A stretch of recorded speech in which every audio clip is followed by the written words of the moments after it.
French President Emmanuel Macron drew Wednesday on the shared bond of France-U.S. relations to call for a rejection of isolationism and instead for the countries to bond together anew for a 21st century security. Macron opened a joint meeting of Congress, saying, "The American and French people have had a rendezvous with freedom," speaking almost directly to U.S. President Donald Trump. Macron quickly turned to the top issues of Syria, free trade and the Paris Accord on climate change, issues where he and Trump disagree, as he urged the United States not to retreat from world affairs, but to embrace its historic role as a military leader of world affairs. "We are living in a time of anger and fear because of these current global threats," Macron told lawmakers. "You can play with fears and angers for a time, but they do not construct anything," with a nod to great U.S. leaders, including former President Franklin Roosevelt. He warned against sowing seeds of fear. "We have two possible ways ahead. We can choose isolationism, withdrawal and nationalism. It can be tempting to us as a temporary remedy to our fears," he said. "But closing the door to the world will not stop the evolution of the world." U.S. President Donald Trump and Macron spoke at a news conference at the White House in Washington on Tuesday. Andrew Harnack, Associated Press. In recounting common bonds from the earliest days of the United States, Macron talked about a meeting between Ben Franklin and the French philosopher Voltaire, kissing each other's cheeks. In an apparent reference to his friendly meetings this week with Trump, he said, "It can remind you of something." Macron was speaking as part of his visit to the United States. It's the first time a president from France has addressed Congress in more than a decade, but follows a tradition of foreign leaders appearing at the U.S. Capitol. Macron also casting climate policy in Trump's signature terms. Addressing a joint meeting of Congress Wednesday, Macron said he was confident the U.S. will rejoin the Paris Climate Agreement. "There is no planet B." French President Emmanuel Macron. His appeal, "Let us work together in order to make our planet great again and create new jobs and new opportunities while safeguarding our Earth, because if Earth's climate continues to warm, there is no planet B," he added. It was a clear play on Trump's signature campaign pledge in 2016 to "Make America Great Again." Trump canceled any U.S. involvement in the landmark climate accord and said his focus is on American jobs. The strong language followed a collegial couple of days for Macron and Trump. With exaggerated handshakes and a pair of kisses, Macron professed a sunny, best friends relationship, even as the two allies strained to bridge differences over the Iran nuclear agreement, Syria and more.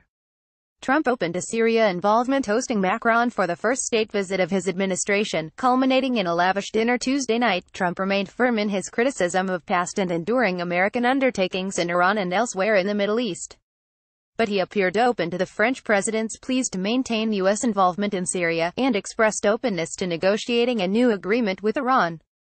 Macron will address U.S. Congress on Wednesday and is expected to make the case for the U.S. staying in the Iran nuclear accord. As Trump weighs withdrawing the U.S. from the accord, he issued a warning to Iran against restarting its nuclear program, saying, "They will have bigger problems than they've ever had before." At a joint White House news conference Tuesday, he appeared to be more in line with Macron's push for a longer-term U.S. presence in Syria. Trump, who announced weeks ago that he would withdraw American troops, said Macron reinforced the idea of a potential Iranian takeover of territory liberated from the Islamic State group. "We'll be coming home," Trump said, "but we want to leave a strong and lasting footprint." Macron told Trump that together, the U.S. and France would defeat terrorism, curtail weapons of mass destruction in North Korea and Iran, and act together on behalf of the planet. That last point was a reference to Macron's work to revive the U.S. role in the Paris Climate Accord to fight global warming, another international agreement Trump has spurned. Differences aside, Trump and Macron lavished praise, and even a pair of kisses, on each other Tuesday. "It's an honor to call you my friend," Trump said, after predicting Macron would be a historic leader of France. In one likely moment, Trump sought to demonstrate some of the personal chemistry he claimed. The U.S. president brushed something off Macron's suit jacket, saying, "We have a very special relationship. In fact, I'll get that little piece of dandruff off. We have to make him perfect. He is perfect." The meetings followed a pomp-filled welcome ceremony on the South Lawn. Highlights included a 21-gun salute and Melania Trump's wide-brim white hat, which drew more comments than all the rest of the pageantry. Trump and Macron talk in the Oval Office, where Trump joked about brushing dandruff off Macron's jacket. Pablo Martinez Monsivais, Associated Press. Enduring friendship, Trump said before an audience of U.S. soldiers and members of his cabinet that the relationship he forged with Macron at the start of his presidency was a testament to the enduring friendship that binds our two nations. He thanked the French leader for his steadfast partnership in the recent missile strike in response to the chemical attack in Syria. Macron said, "History is calling us. It is urging our people to find the fortitude that has guided us in the most difficult of times. France and with it, Europe, and the United States have an appointment with history." Later, he placed a wreath at the Tomb of the Unknowns in Arlington National Cemetery. The social highlight of Macron's visit was Tuesday night's formal state dinner at the White House. More than 130 guests dined on rack of lamb and nectarine tart and enjoyed an after-dinner performance by the Washington National Opera. Macron lays a wreath at the Tomb of the Unknown Soldier during a ceremony at Arlington National Cemetery in Virginia on Tuesday. José Luis Magaña, Associated Press. Iran nuclear accord is for substantive issues. One of Macron's main objectives during his three-day visit to Washington was to persuade Trump to stay in the Iran accord, which is aimed at restricting Iran's development of nuclear weapons. Trump is skeptical of the pact's effectiveness. "It's insane, it's ridiculous," he said Tuesday, but he declined to say whether he would withdraw the U.S. by the May 12 deadline he has set. He reminded his French counterpart of what he sees as flaws in the agreement, which he said fails to address ballistic missiles or Iran's activities in Yemen or Syria. Meanwhile, Iranian Foreign Minister Mohammad Javad Zarif warned that pulling out would undermine America's upcoming nuclear talks with North Korea by proving the U.S. reneges on its promises. He told the Associated Press in an interview in New York that if Trump withdraws, Iran would, most likely, abandon the deal as well and would no longer be bound by its international obligations. That would free Iran to resume enrichment activity beyond the limits imposed by the 2015 accord.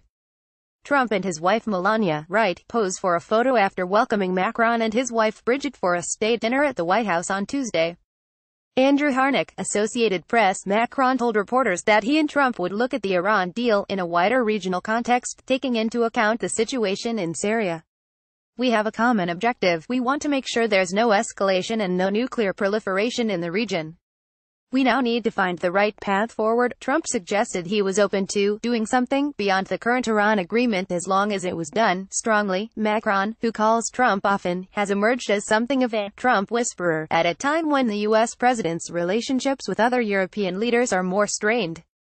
Trump, who attaches great importance to the optics of pageantry and ceremony, chose to honor Macron with the first state visit of his administration as he woos the French president.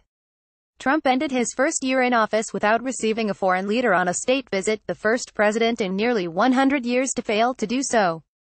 He was Macron's guest last July at the annual Bastille Day military parade in Paris. Macron and his wife, Brigitte, also took Trump and his wife on a tour of Napoleon's tomb and whisked them up in the Eiffel Tower for dinner overlooking the City of Light. Trump and Macron share a toast during the dinner. Susan Walsh, Associated Press.